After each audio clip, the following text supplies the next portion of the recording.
Este espacio es patrocinado por Santa Fe, Administración, Seguridad y Defensa Condominal. Hola, soy Maite Rivera Vivanco, regidora de Puebla Capital. Y bueno, no se pierdan este gran programa con Daniela Galindo, porque vamos a estar hablando de igualdad sustantiva y vamos a hablar sobre lo que involucra a la ciudadanía junto con lo que es el gobierno de la capital. No se lo pierdan. Hola, ¿qué tal, amigas y amigos? ¿Cómo están? Nuevamente otra emisión más de Mujeres en el Poder con una servidora, Daniela Galindo. Y hoy tengo una mujer, una gran invitada. Siempre está sonriendo, desde años de conocerla. Yo la veía de lejos, casi no tratamos, pero hoy decidí hacerle la invitación porque es Maite Rivera Vivanco, una persona que tiene una chispa impresionante y que hoy Maite, eres regidora en el Ayuntamiento de Puebla Capital Imparable y presides una comisión muy importante que es la de género y diversidad. Pero antes, Maite, de llegar hasta aquí, queremos conocer tu historia. ¿Quién es Maite? Porque vienes de una familia de guerreras y de guerreros también, pero con una personalidad tan alegre, tan linda, y no es guayabazo, Maite, tú lo sabes, pero desde que nos conocemos es lo que siempre he visto en ti. Y bueno, Maite, platícanos, ¿quién es Maite? ¿Quién fue esa niña? ¿Cómo comenzó? ¿Y cómo llegó hasta aquí? Bueno, pues, feliz de estar en este espacio, feliz de que me hayas invitado a participar en tu espacio, en esto que estás gestando, y yo sé que va a ir en grande. Gracias, amiga. Antes que nada, la mejor de las vibras y de las energías. Y ahora sí, ¿quién soy? Pues bueno, toda mi vida he vivido en el barrio de San Miguelito, domicilio conocido. Sí. Entonces ahí he estado desde que nací hasta ahora. Sigo viviendo en la casa familiar, por así llamarlo, y toda la lucha, todo lo que ven de mí desde pequeña, siempre fue una niña que me movía mucho el tema de la injusticia. Si yo veía que eran temas injustos en mis compañeras, porque estudié en colegio de religiosas y de puras mujeres. Ah, sí. Entonces, ¿de los cuellos de plástico o más o menos parecido? Más o menos, pero no, ya no usábamos tanto eso. Pero sí fue en el Yermo y Parres, ahí en la Tres Poniente, también muy cerca de mi domicilio. Okay. Entonces siempre había algo, ¿no? Siempre hay algo que te mueve adentro y dices, no, esto no está bien, algo te vibra que no está bien. Okay. Los tratos, el cómo te hablan, el cómo te expresan, el cómo te limitan también a poder alzar la voz. Y entonces empiezo a desarrollar, ahí decía mi mamá, pues yo era muy callada, la verdad es que sí era una niña que se reservaba muchísimo. Okay. Y solamente cuando decía yo algo, era así, me decían, es que tú eres a rajatablas, dices algo, pero lo dices muy concreto. Y ahí voy descubriendo que pues hay ciertas injusticias. Ahí voy descubriendo pues en mi ámbito familiar y en mi ámbito escolar. Le decía yo, oye ma, es que está pasando esto. Y me tocó algo muy chistoso en la secundaria, que sí es real, que los profesores no te quieren. Y entonces yo le dije a mi mamá, el profesor de matemáticas no me quiere. O sea, me va a reprobar porque no me quiere. Y mi mamá, no, ¿cómo crees? Mi mamá va ese día a la escuela, hace la entrevista con el profesor, conmigo y con la directora en ese momento. Y justamente el profesor le da una serie de quejas a mi mamá. Y mi mamá así de que, esa niña que me está mencionando no la reconozco en mi hija. Y entonces, pues entre las cosas, mi mamá saca una bandera que es muy de ella, que es así como muy ruda a lo mejor y muy concreta. Y le dice, mire profesor, no me esté molestando a mi niña, vamos a hacer un trato. Si al final del año nada más le aplica un examen por todo el año de matemáticas, yo en tercero de secundaria, y la calificación que salga, esa es la que le pone. ¿Cómo ve? Y yo así de que, ma, ese no era el acuerdo. Pero mi mamá lo dice determinadamente y la directora le dice, va, me parece muy bien. Y el profesor así como muy molesto le dice, ok, está bien. Tu mamá siempre ha sabido tu capacidad. Mi mamá, sí, no, mi mamá es, pues las mamás es quien más te conoce, a veces hasta ni tú misma te reconoces o te conoces tanto como tu mamá. Sí. Y entonces mi mamá, bueno, está bien, pues ya me puse a estudiar y demás. ¿Y cuál fue mi sorpresa? Que yo detestaba las matemáticas, pero encontré una muy buena tutora de matemáticas. Okay. Y las empecé a amar. Y cuando me hacen el examen, saqué 9.2. No, pues... Entonces, imagínate, pues más a mi favor. Entonces he sido esa niña que también toma retos, claro, que a lo mejor no los tienes contemplados, ¿no? Porque la vida te llega de repente y tomas las decisiones. A muy corta edad, yo tenía 14 años cuando muere mi papá. Ok.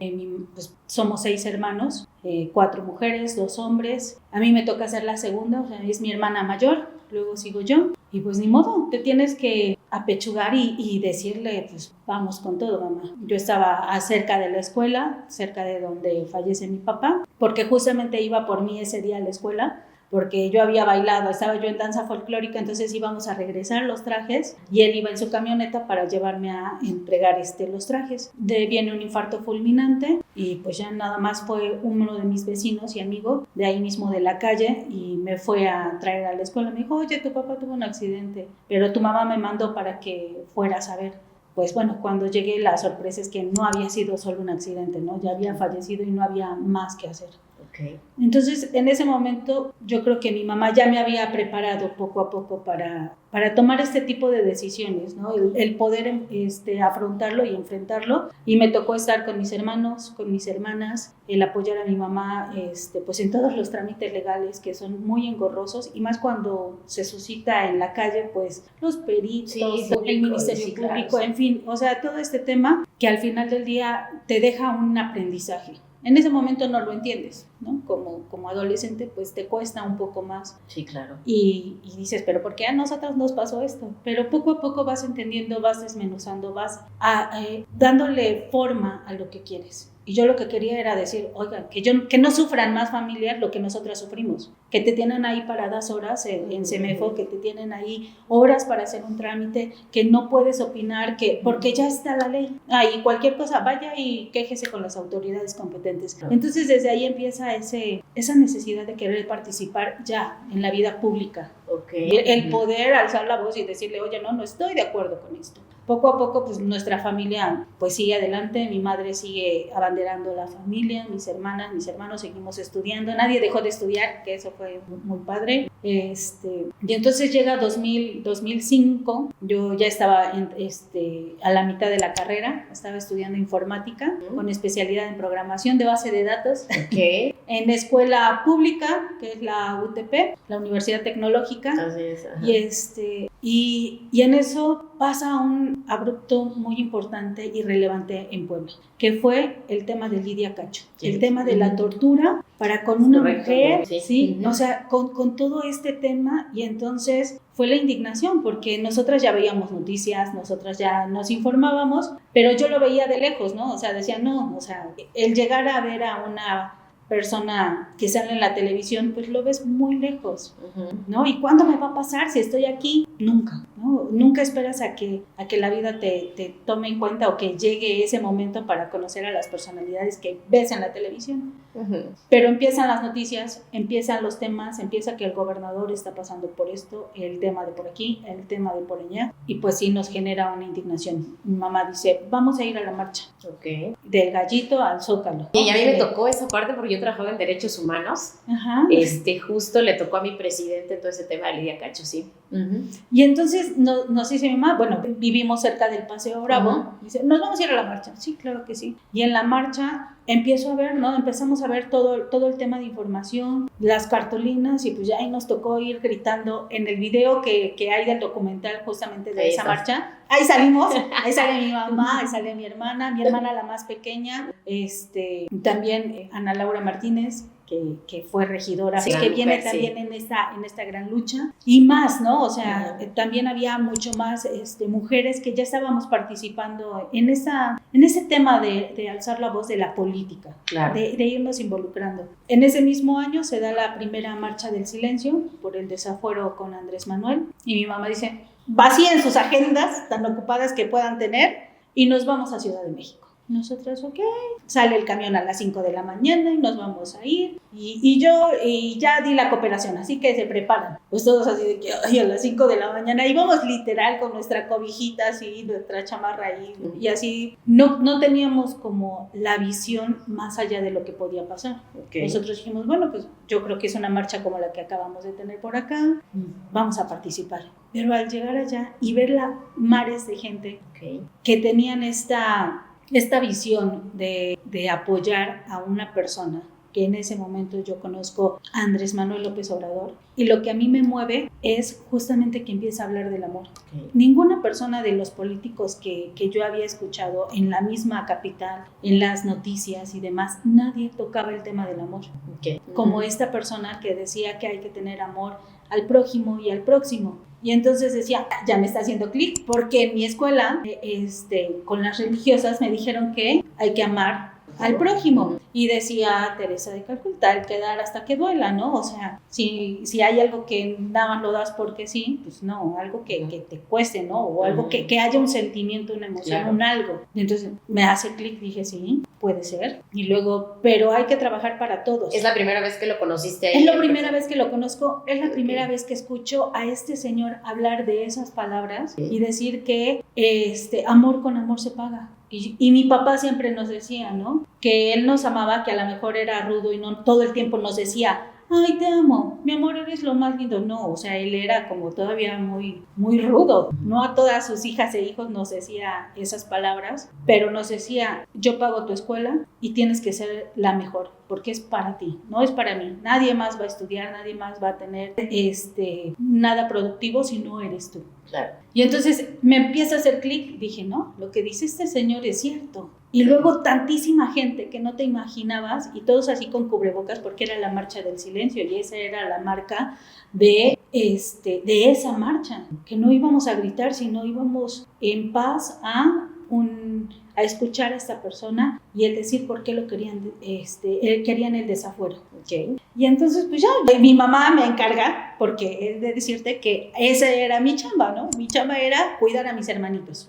Mis hermanitos, la más pequeña en ese momento tenía 5 o 6 años, y ya de ahí seguía David, luego Daniel y Gaby. Entonces, si quieren ir al baño, tú te mueves. Yo voy a estar por allá con ese contingente, tú te mueves y nos encuentras acá. ¿Cómo la encontraba? No sé cómo decirlo, pero en ese momento tú encuentras y te ubicas, ¿no? Y pues yo cuidaba a mis hermanos, y si quieren agua, comida o algo, tú te encargas. Y yo me encargo. Y entonces vamos ahí, estamos con mi mamá, escuchamos, vemos a la gente, y en ese momento dice Andrés Manuel, ¿están de acuerdo que nos quedemos a acampar aquí? Y todos, sí. Y yo, pues sí, hay que acampar, ¿no? Todos nos vamos a quedar aquí. Y entonces mi mamá voltea y dice, bueno, pues ya se acabó el meeting, todos empezaron a organizarse, quiénes se iban a quedar, quiénes no, y mi mamá me dice, tú te regresas a la casa con todos sus hermanitos, los llevas a la escuela, les das de comer, atiendes el negocio, te acomodas para ir a la escuela, y el martes me mandas víveres, porque era domingo y el martes habíamos acordado o se había quedado en la convocatoria que el martes les iban a llegar víveres al Zócalo. Y yo, ma, pero ¿te dejo mi cobija? Sí. Y ya, mi mamá se quedó, mi mamá dijo, yo me quedo, ustedes regrésense. Y entonces me regreso con mis hermanas, mis hermanos, y pues a seguir la vida en la casa. Y ya mandamos lo que mi mamá nos había pedido en el camión de Puebla para acá, para México, y así empieza una trayectoria. O sea, desde ese momento en donde a lo mejor muchas mamás temblarían y dirían, no, pues no, ¿cómo voy a dejar a mi niña de 6 años, ¿no? La más chiquita, y que se vaya ahí con las más grandes. No, mi mamá se quedó firme y dijo, no, sí, vamos a emprender la lucha, y ustedes conmigo. Y de ahí ha sido el ustedes conmigo y yo con ustedes, ha sido inseparable. Y hasta la fecha. Hasta la fecha. Y entonces así nace como ya esta parte vacilando, ¿no? Lo que tú eres como persona, lo que vas creyendo, lo que vas construyendo, tus ideales, hasta que se concretan con más personas que piensan muy similar a ti. Ok. Oye, Maite, ibas caminando, ¿no? Dijiste que estudiaste programación. Sí. ¿Te gustan los números, ese tipo de cuestiones? Sí. Más organizada. Y lo estás combinando con el tema social, ¿no? Tan importante. Sí, la verdad es que hay muchos temas que se me facilitan. Luego me dicen, ¿pero cómo le haces? Pues todos son matrices. Perdón, quienes me digan lo contrario, ¿no? Hasta nos vamos muy sencillo. El horario escolar que tienes en la escuela, que te ponen de 8 a 9 tienes matemáticas, de tal hora a tal hora tienes español, es una base de datos y es una matriz. Entonces todo se convierte en eso. Tú haces tu horario, tu calendario, tu agenda digital, es una matriz. Así es. Y entonces todo se va cuadrando en cómo lo vas trabajando. Y si me dices, ¿y cómo lo aplicamos en la función pública? De la misma manera. Aquí está, o sea, vas... Y con mayor organización, ¿no? Por supuesto, vas dándole los puntos a favor, cómo se va haciendo. Y algo que me gusta mucho es la estadística y la probabilidad. Y entonces, cuando también desde esta parte política empiezan las encuestas, no, yo soy la persona más puesta para querer interpretar números. Así es. ¿No? Porque todo se cuantifica para ahora sí sacar una cualidad para pasar a la parte cualitativa. Sí. Y entonces ahí te detona cuáles pueden ser tus mejores puntos a favor o dónde puedes explotar. Entonces es todo un tema que No, es interesante muy, porque muy relacionado. la mayoría que nos dedicamos al tema social no manejamos esta parte y es primordial, ¿no? Oye, y en este caminar, ¿te encontraste con obstáculos? Sí, ¿Cómo cuáles? muchísimos obstáculos. Dentro de la vida política que llevamos como familia, a lo mejor yo no era la parte visible, ¿no? Porque la parte visible obviamente era mi mamá, obviamente era mi hermana, mi madre y mi hermana se vuelven consejera de este partido, se vuelven esa voz que puede interactuar y dialogar, pero a mí me toca hacer un trabajo que está más que denostado dentro de las filas de cualquier grupo. A mí me tocaba hacer las tortas. Okay. A mí me tocaba cuidar a las infancias de otras personas que iban a las marchas o que iban a los mítines o que iban a otras áreas. Y entonces acercaba yo a las infancias o se quedaban en mi casa, pues yo no me podía ir para allá, pero era ponles juegos, acomoda, platica, mis hermanas y mis hermanos me apoyaban también para jugar o me prestaban sus cosas, pero ese es el trabajo invisible y obviamente encuentras dificultad porque cuando tú llegas nadie te conoce, nadie te ubica y les dices, no, pues es que es mi mamá, voy a pasar a ver a mi mamá, dice que no, acá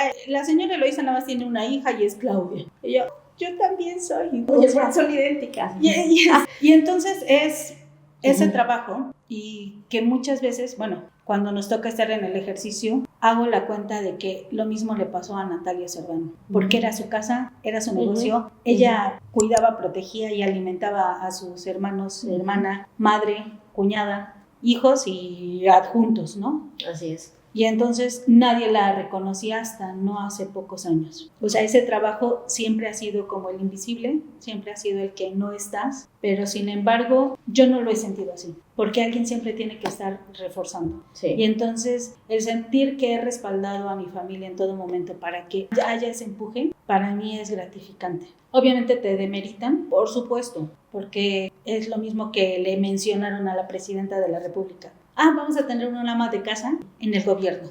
Así es. Y entonces ya no ven a quién puede hacer o la política que puede transformar esta persona, sino ya te identifican y una ama de casa con hijas y bueno, pues ya, a ver qué puede hacer. Así es. ¿No? O sea, ya no tienes carrera, no tienes personalidad, no eres tú, es el estereotipo que ellos tienen en la mente. Cuando es el trabajo más importante, porque es el de contención en el que los niños desarrollan sus emociones, sus sentimientos, y si no está mamá y si no hay esta figura, es difícil para ellos enfrentarse a la vida real. Es correcto. ¿No? Es el más importante. Y aparte es un tema importante porque nos toca educar la generación que viene.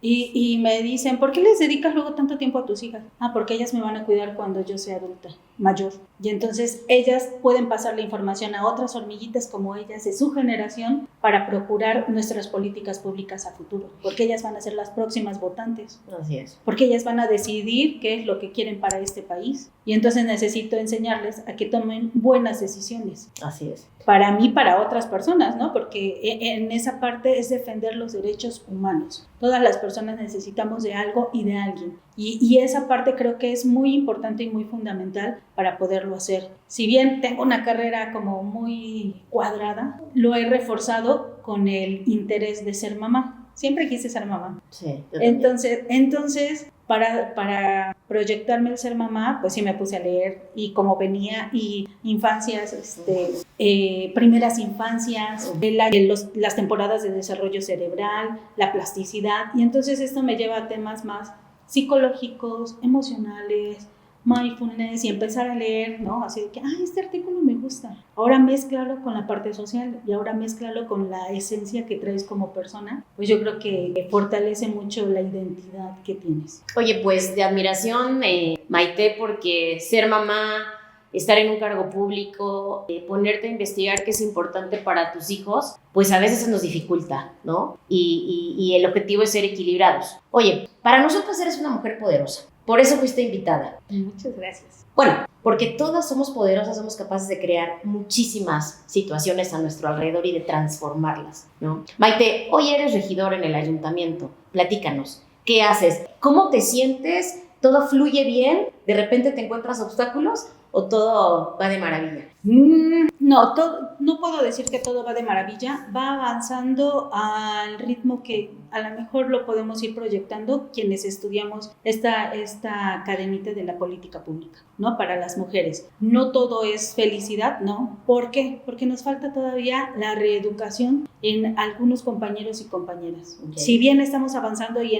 ahorita en las políticas públicas la palabra feminismo es un boom, no todos asimilan o todas las personas asimilan esa palabra y creen que es una revancha, un revanchismo contra otras palabras, contra otros dolores y no se dejan ayudar ni dejan avanzar en estos temas. Entonces sí ha habido demeritaciones justamente porque dicen, no, a ver, la política es tu hermana, tú pues te regalaron esto, te regalaron este espacio como regidora. Pues no, o sea, aunque no lo crean, también te lo ganas. Claro, sí. La lucha constante, el estar acompañando, el estar ahí presente. Actualmente soy consejera de mi partido, o sea, y esa chamba nadie me la regaló y fue mucho antes de ser yo regidora. Así es. Y entonces también es talacharle el estar, el poder ayudar a más personas. Cuando estuve con mi hermana apoyándola y me dice, ¿sabes qué? Te toca el DIF, ¿no? Desde ahí es así de que, es que es la hermana. Y entonces me enfrenté dolorosamente a que el tema de la esposa es más importante y más relevante que la hermana. Y le dije, ¿cómo puede ser si es tu sangre? Claro. O sea, la sociedad no está preparada o no estamos en esa evolución para poder recibir de la misma manera a quien es la hermana, a lo mejor. ¿No? Porque personas solteras, personas como jóvenes, no tienen las mismas capacidades. Sin embargo, pues mucha de mi trayectoria, mi fortaleza de educación, me ayuda a ir más adelante, optimizar todos los recursos, todos los temas y ayudar a muchas más personas, ¿no? O sea, llegar a más. Esto me da, pues también este preámbulo para participar ahora sí en la vida interna de mi partido y esto me lleva también a que pueda ser tomada en cuenta para la regiduría. Y entonces en el listado pues está mi nombre y dicen, pues ahí ya, ¿no? ¿Quién más 4T? Y entonces en esta representación cuando nos dicen, ¿saben qué? Vamos a entregar cómo van a ir las comisiones, quién va a presidir y demás. Y dicen, Maite es la indicada para igualdad sustantiva de género y diversidad sexual. Ella es la persona que tiene esa sensibilidad, que tiene todas las tablas para poder hacerlo y yo creo que ella puede entrar ahí, en ese lugar. Y la verdad es que es un tema que me gusta, es un tema que me apasiona. El tema de mi feminismo pues viene a través de mi historia. Claro, sí. Y entonces no puedes ser feminista si no tienes esa historia que te apasione para poder transitar y trascender. Y entonces estoy haciendo que todos los engranes vayan funcionando, no nada más para mí, porque en lo personal pues sí tengo muchas ideas, tengo un ideal, pero necesitamos abarcar aquello que estructuralmente le hace falta tocar tierra o armonizar, ¿no? Si ya lo peleamos en la Constitución, porque han sido marchas, han sido discusiones, ya se aprobó también con mucho tiempo y mucho trabajo en el Estado, bueno, ahora aplicarlo en el municipio y entonces armonizar ahora sí todas estas leyes. Okay. ¿No? Que a lo mejor piensan que es como revanchismo, pero no, la verdad es que nadie ha volteado y así de que, sí, por buena onda, toma, acá está tu política pública. Sí, claro. ¿No? Aquí están, sino que han sido luchas y años de lucha constante para la emancipación de la mujer en muchas de su totalidad y estar plasmadas en la Constitución. Y entonces ahora es este trabajo que me corresponde hacer en armonizar al municipio y poderles dar el cómo sí, porque están las leyes y son muy bonitas. Claro, pero no las socializamos, la gente no las conoce. No, exacto. No, sí, claro. Y entonces mi trabajo es decirles cómo sí, en dónde sí puedes aplicar y qué normativa, en dónde sí y ahora vamos con esto, ¿no? Y no perder de lado que siempre somos personas y somos seres humanos. Y entonces también darles el acompañamiento en todo momento psicológico y legal. Yo no soy abogada, quiero estudiar, a ver si se me da. Pues adelante, te esperamos en el gremio.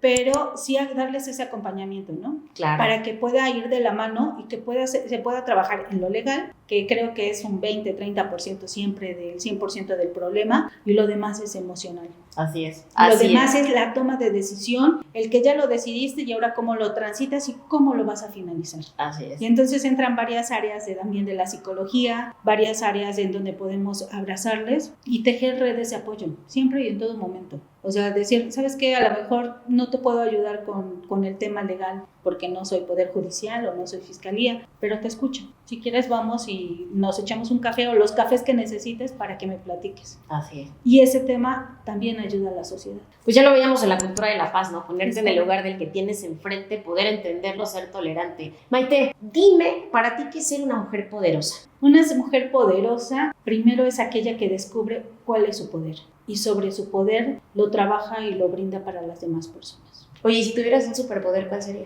Ay, si tuviera un superpoder, yo creo que me gustaría la de el teletransportarme, el poder estar en muchos lugares simultáneamente y que me llamen y me digan, no, ya tengo este problema, ya no esperarme el trayecto de 40 minutos y demás. Y luego bromeo, qué bueno que me preguntas eso, pero luego hago una broma y le digo, no, me gustaría poder darles toques a aquellos que van en el tráfico y pitan. Si ya estás viendo el tráfico, así de que, y que les dé por acá y que sientan así los toques, ¿no? Pero yo creo que no, el poder que me gustaría tener así sería el teletransportarme, el que fuera más rápida la llegada y la atención. Es el primer respondiente, sí. Creo que eso es lo mío.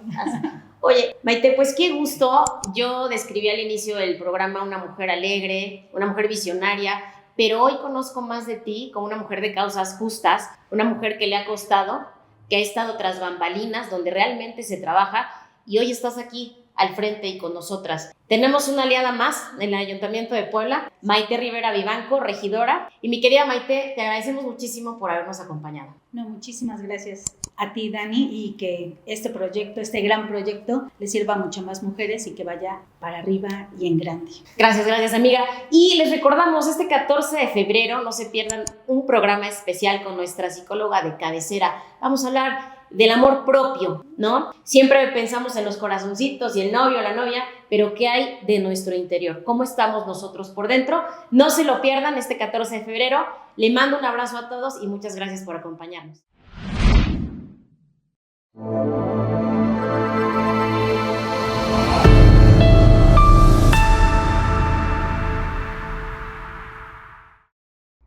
Este espacio es patrocinado por Santa Fe, Administración, Seguridad y Defensa Condominal.